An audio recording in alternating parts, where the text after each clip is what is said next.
لهم نصيب من الملك فإذا لا يؤتون الناس نقيرا أم يحسدون الناس على ما آتاهم الله من فضله وآتينا آل إبراهيم الكتاب والحكمة وآتيناهم ملكا عظيما ومنهم من آمن به ومنهم من صد عنه وكفى بجهنم سعيرا أم لهم نصيب من الملك کیا ان لوگوں کے لیے کچھ حصہ ہے بادشاہی میں سے؟ فَإِذًا لَا يُؤْتُونَ النَّاسَ نَقِيرًا، بس اس وقت وہ نہیں دیں گے لوگوں کو تل کے برابر۔ ہم یحسدون الناس، یا یہ حسد کرتے ہیں لوگوں پر، علی ما آتاہم اللہ من فضلہ،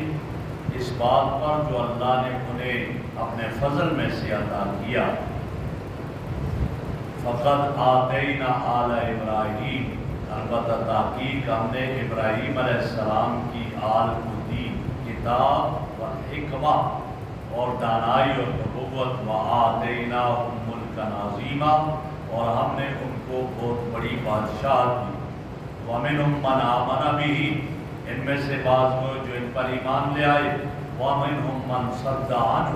اور بعض وہ ہیں جنہوں نے ان سے اعراض کیا۔ وَكَفَى بِجَهَنَّمَ سَعِيرًا، کافی ہے ان کے لیے جہنم باعتبار سزا کے۔ محترم بزرگوں اور دوستوں، یہاں پہلی دو آیتیں ام لہم نصیب من الملک اور دوسری ام یحسدون الناس، ان میں یہودیوں کے حسد اور بغض کی شدید مذمت کی۔ نبی اکرم صلی اللہ علیہ وسلم کو اللہ رب العزت نے علم نبوت سے بھی نوازا، نبوت بھی عطا کی، ختم نبوت کا تاج آپ کے سر پر سجایا، آپ کو اللہ نے جو ہے وہ جاہ و جلال عطا کیا۔ تو اس سب کچھ کو دیکھ کر یہود جلنے لگے۔ اب جب جلنے لگے اور انہوں نے حسد کرنا شروع کر،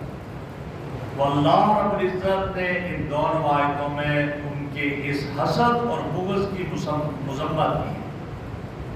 اور یہ فرما دیا کہ یہ جو حسد کرتے ہیں ان کا یہ حسد کرنا نامعقول ہے۔ اور اس کی وجہ کیا بیان کی؟ فرمایا ایک وجہ تو یہ ہے کہ یہود کا یہ حسد کرنا اگر اس بات پر ہے کہ اصل صاحب سلطنت تم ہو اور تمہاری سلطنت ان کو مل گئی، یہودیوں کے پاس بادشاہ تھی، سلطنت تھی، اور وہ سلطنت اب ان سے حضور اکرم صلی اللہ علیہ وسلم کو مل گئی، تو فرمایا یہ تو بالکل غلط ہے اور واضح ہے کہ یہ خود یہود سلطنت سے معلوم تھے، ان کے پاس کوئی ایسی سلطنت نہیں تھی، لہذا یہ کہ ان کا وہ انہیں حصہ مل جائے ایسی بات نہیں تھی۔ اور فرمایا کہ ایسے حسد والے کہ اگر ان کو سلطنت مل جائے اتنے کنجوس اور بخیل ہے کہ ایک تل برابر بھی آگے دوسروں کو نہیں دیں گے۔ اور دوسری وجہ یہ ہے کہ اگر تمہیں جو ہے وہ کچھ سلطنت کا حصہ مل جاتا اور تمہارا حسد اگر اس بات پر ہے کہ سلطنت تمہارے پاس تو نہیں تھی، لیکن اگر سلطنت تمہارے پاس ہوتی اور وہ ان کو مل جاتی تو تمہیں غصہ آتا، یا تمہارے پاس تو تھی ہی نہیں، اللہ نے نبوت عطا کر دی محمد عربی صلی اللہ علیہ وسلم کو، انہیں یہ سلطنت عطا کر دی، تو تم یہ کہتے ہو ان کے پاس کیوں آ گئی؟ ہمارے پاس تو تھی ہی نہیں، ان کے پاس کیوں آئی ہے؟ تو لہٰذا اب یہ تمہارا یہ حسد کرنا یہ نامعقول ہے، حسد نہیں کرنا چاہیے اور حسد سے بچنا چاہیے۔ حسد کسے کہا جاتا ہے؟ حسد کہا جاتا ہے تمنا زوال النعمہ، کسی کو کوئی نعمت ملی ہے اس کے زوال کی تمنا کرنا کہ مجھے ملے نہ ملے، اس کے پاس نہ رہے، اس کو حسد کہا جاتا ہے۔ اور حسد چاہے وہ دنیاوی کمال کے اعتبار سے ہو چاہے دینی کمال کے اعتبار سے ہو، کسی سے حسد کرنا دونوں اعتبار سے حرام اور ناجائز ہے۔ دنیاوی کمال کسی کے پاس ہے اور حسد کر رہا ہے تو ناجائز قرار دیا، اس کی مثال یہ دی ام لہم نصیب من الملک، بادشاہ پر ہی حسد کر رہے۔ اور دوسرا اگر دینی اعتبار سے ہو تو یہ کہا کہ آتیناہم آل ابراہیم الکتاب والحکمہ، ہر اعتبار سے جو کوئی حسد کسی سے کرتا ہے اس کے کمال کے پر، تو لہذا یہ حرام اور ناجائز ہے، اس کو حرام قرار دیا۔ اور نبی اکرم صلی اللہ علیہ وسلم کا ارشاد ہے، آپ علیہ السلام ارشاد فرماتے ہیں لا تباغضوا ولا تحاسدوا ولا تدابروا کونوا عباد اللہ اخوانا لا یحل لمسلم ان یہجر اخاہ فوق ثلاث، فرمایا آپس میں بغض نہ رکھا کرو، آپس میں کینہ نہ رکھا کرو، آپس میں حسد ایک دوسرے سے نہ کیا کرو، آپس میں ایک دوسرے سے پیٹھیں پھیر کر نہ بھاگا کرو، بلکہ اللہ کے بندو آپس میں بھائی بھائی بن جاؤ۔ ایک مسلمان کے لیے یہ جائز نہیں ہے کہ اپنے مسلمان بھائی سے 3 دن تک اور سے زیادہ ناراض رہنا، اس سے یہ جائز نہیں ہے۔ ایک اور حدیث میں ارشاد فرمایا لا تحاسدوا، حسد نہ کرو، فرمایا دب الیکم داء الامم قبلکم، تم سے پہلے جو امتیں گزری ان میں جو بیماریاں تھی وہ بیماریاں آہستہ آہستہ تم میں آ رہی ہیں۔ اور کیا بیماری تھی؟ الحسد والبغضاء، ایک حسد اور دوسرا بغض اور کینہ، دوسرے سے نفرت کرنا اور بغض اور کینہ۔ اور آگے فرمایا وَيَلْحَالِكَ لَا أَقُولُ تَحْلِكُ الشَّعْرَ وَلَكِنْ تَحْلِكُ الدِّينَ، فرمایا یہ بیماری حسد کی اور بغض کی یہ موڑ دینے والی ہے، اور میں یہ نہیں کہتا کہ یہ سر کے بالوں کو موڑتی ہے، بلکہ یہ دین کو موڑ دیتی ہے، دین کو تباہ کر دیتی ہے، دین کی بربادی کر دیتی ہے۔ اور ایک اور حدیث میں ارشاد فرمایا ایاکم والحسد، تم حسد سے بچو، فإن الحسد یأکل الحسنات کما تأکل النار الحطب، فرمایا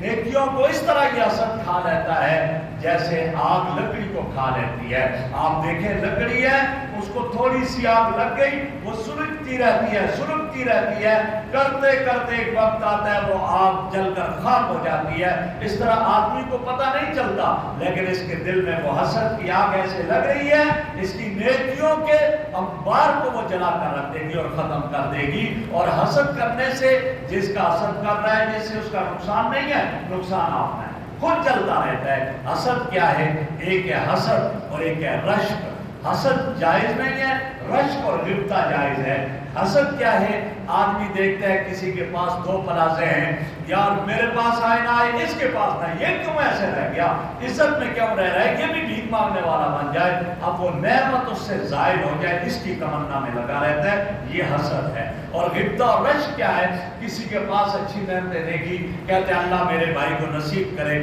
یا اللہ اس کو نصیب کر، مجھے بھی ایسا کر دے، مجھے بھی یہ چیزیں عطا کر دے، یہ غبطہ اور رشک ہے، یہ جائز ہے، لیکن حسد جائز نہیں ہے اور حسد نہیں کرنا چاہیے۔ تو اس یہ ارشاد فرما دیا، فرمایا کہ ان لوگوں کا حال یہ، چونکہ یہود بھی یہی حسد کرتے تھے، نبوت تو بنی یعقوب میں تھی، حضرت ابراہیم علیہ السلام کے بیٹے حضرت اسحاق، آگے حضرت یعقوب علیہ السلام، اور بنی اسرائیل انہیں کا لقب تھا، ان میں نبوت تھی، اور ان سے ہٹ کر اب بنی اسرائیل میں کیا ہوا، نبوت چلی گئی، اب یہ حسد کرنے لگے اور بغض کرنے لگے۔ حالانکہ نبی اکرم صلی اللہ علیہ وسلم کا پڑھتے رہے، تورات میں انجیل میں پڑھتے رہے کہ ایک آخری نبی آئے گا، مکہ مکرمہ میں آئے گا، اللہ کے سر پر نبوت کا تاج سجائے گا، اور یہ مشرکین کو کہتے تھے آخری نبی آنے والا ہے، ہم اس سے مل کر تمہارا مقابلہ کریں گے اور تمہارا صفایا کر دیں گے، لیکن اب یہ حسد کے مارے یہ کیفیت ہوگی۔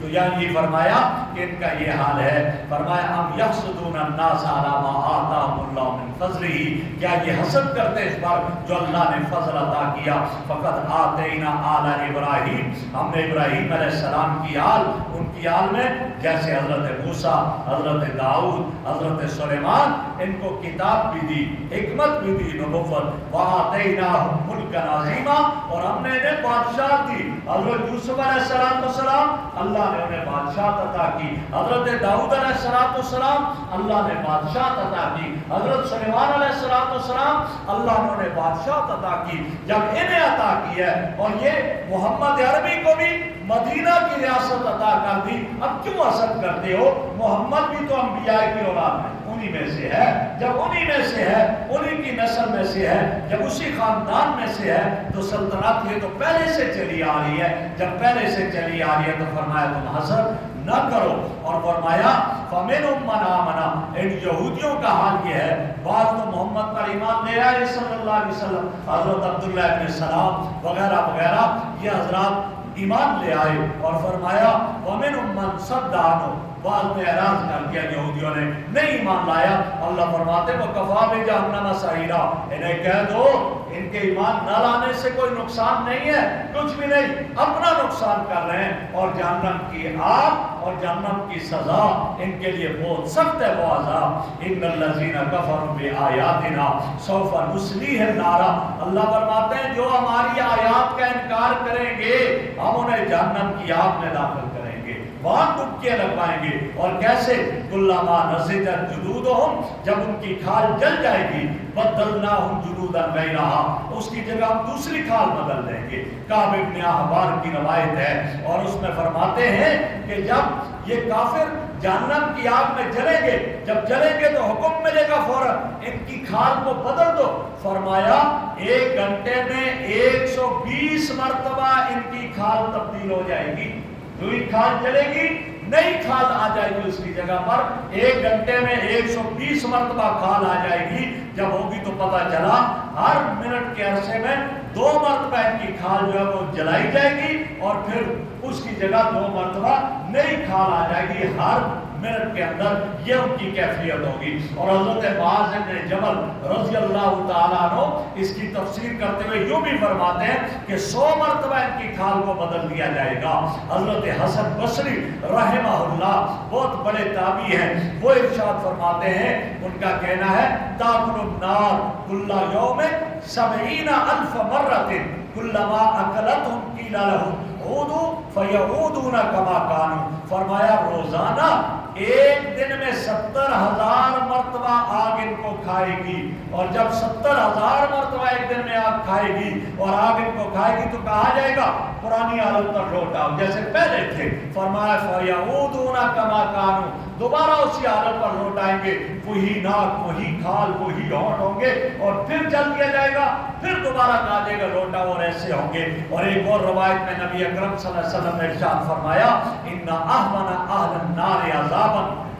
جہنمیوں کو سب سے کم عذاب جہنم میں جس کو ہوگا رجل، وہ آدمی ہے فی اقمص قدمیہ جمرتان، جس کے پاؤں کے تلووں میں 2 چنگاریاں، ان چنگاریوں پر کھڑا ہو، پاؤں کے تلووں میں 2 چنگاریاں ہوں گی، یغلی منہما دماغہ، ان 2 چنگاریوں کی وجہ سے اس کا دماغ اس طرح ابلے گا اور ایسے کھولے گا کما یغلی مرجل بالقمقم، فرمایا جس طریقے سے کہ ہانڈی جو ہوتی ہے، فرمایا وہ گویا آگ کھولنا شروع کر دیتی ہے اور ابلنا شروع کر دیتی ہے، اور 2 چنگاریوں کی وجہ سے یہ جہنم کا عذاب ہوگا۔ تو فرمایا کہ کلما نضجت جلودہم، جب ان کی کھال جل جائے گی، بدلناہم جلودا غیرہا، ہم اس کی جگہ دوسری کھال کو لے آئیں گے اور وہ اس طرح ہو جائیں گے، اور کیا کہا جائے گا لیذوقوا العذاب، تاکہ وہ عذاب کو چکھیں جو ان کو مل رہا ہے۔ ان اللہ کان عزیزا حکیما، اللہ رب العزت زبردست حکمت والی ذات ہے۔ اور قرآن کا اسلوب ہے جب کافروں کا تذکرہ ہوتا ہے اور ان کی سزاؤں کا تذکرہ ہوتا ہے، وہ ایمان والوں کا تذکرہ ہوتا ہے اور وہ انعامات کا تذکرہ ہوتا ہے، تو آگے فرما دیا والذین آمنوا وعملوا الصالحات، 2 کام بتائے، ایمان اور نیک اعمال کرتے ہیں، سندخلہم جنات تجری، ہم ایسے باغات میں انہیں داخل کریں گے جن کے نیچے سے من تحتہا الانہار، نہریں جاری ہیں، خالدین فیہا ابدا، ہمیشہ ہمیشہ رہیں گے۔ ایک یہ ملے گا ایمان اور نیک اعمال پر محلات ملیں گے، ان کا گھر ملے گا، اور دوسرا کیا ہوگا لہم فیہا ازواج مطہرہ، پاکیزہ بیویاں ہوں گی ان کے پاس، اور تیسرا ندخلہم ظلا ظلیلا،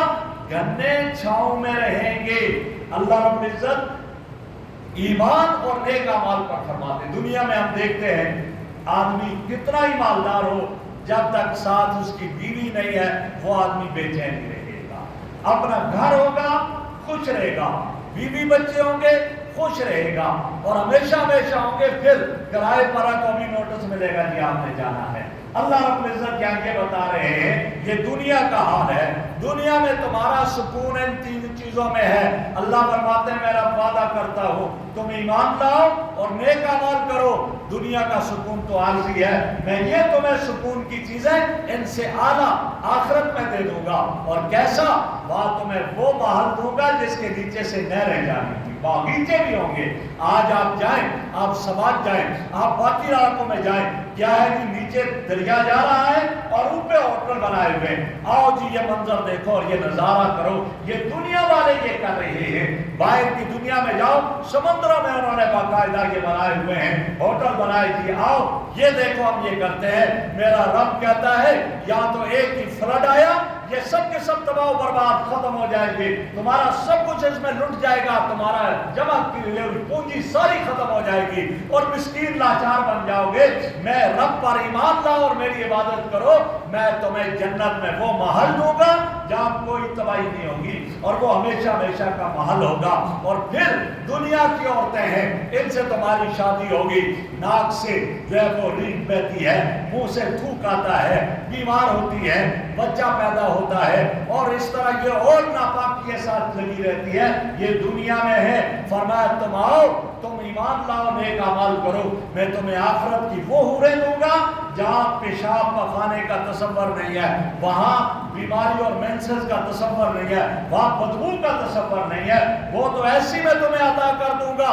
کہ جب وہ تمہیں دیکھے گی اور تم اس کو چہرے اس کے میں دیکھو گے تو اپنی تصویر اس میں نظر آئے گی۔ میں تمہیں ایسی بیویاں اور حوریں عطا کر دوں گا کہ ان کی پوشاک پہنے ہوئے بھی ان کے پاؤں کی پنڈلی جو ہے اس کی ہڈی کے اندر گودا بھی تمہیں نظر آنے لگ جائے گا، تم میرے بنو، میں تمہیں یہ وہاں آخرت میں دوں گا۔ اور پھر فرمایا وَنُدْخِلُهُمْ ظِلًّا ظَلِيلًا، اور میں تمہیں گھنے سائے دوں گا۔ گھنے سائے کا معنی کیا ہے؟ ہمیشہ ہمیشہ کے سائے۔ دنیا میں خزاں آئی، پتے گر گئے، لہذا سایہ ختم، نہیں، وہاں کوئی خزاں نہیں ہے، وہ ہمیشہ ہمیشہ کے سائے وہ تمہیں عطا کروں گا۔ اور کتنا بڑا سایہ، یہاں تو ہے ہی نہیں، 100 سال تک اگر جو نسل گھوڑا دوڑتا رہے، فرمایا وہ سایہ ختم نہیں ہوگا، میں تمہیں وہ دوں گا۔ بعض مفسرین نے یہ کہا اور بعض نے یہ تفسیر کی کہ وہ اللہ فرماتے ہیں میں تمہیں اپنے عرش کا سایہ عطا کروں گا۔ یہ کس پر ہے؟ ایمان اور نیک اعمال پر ہے۔ اللہ رب العزت ہمیں ایمان پر قائم اور دائم رکھے اور نیک اعمال پر بھی قائم رکھے۔ الحمدللہ رب العالمین۔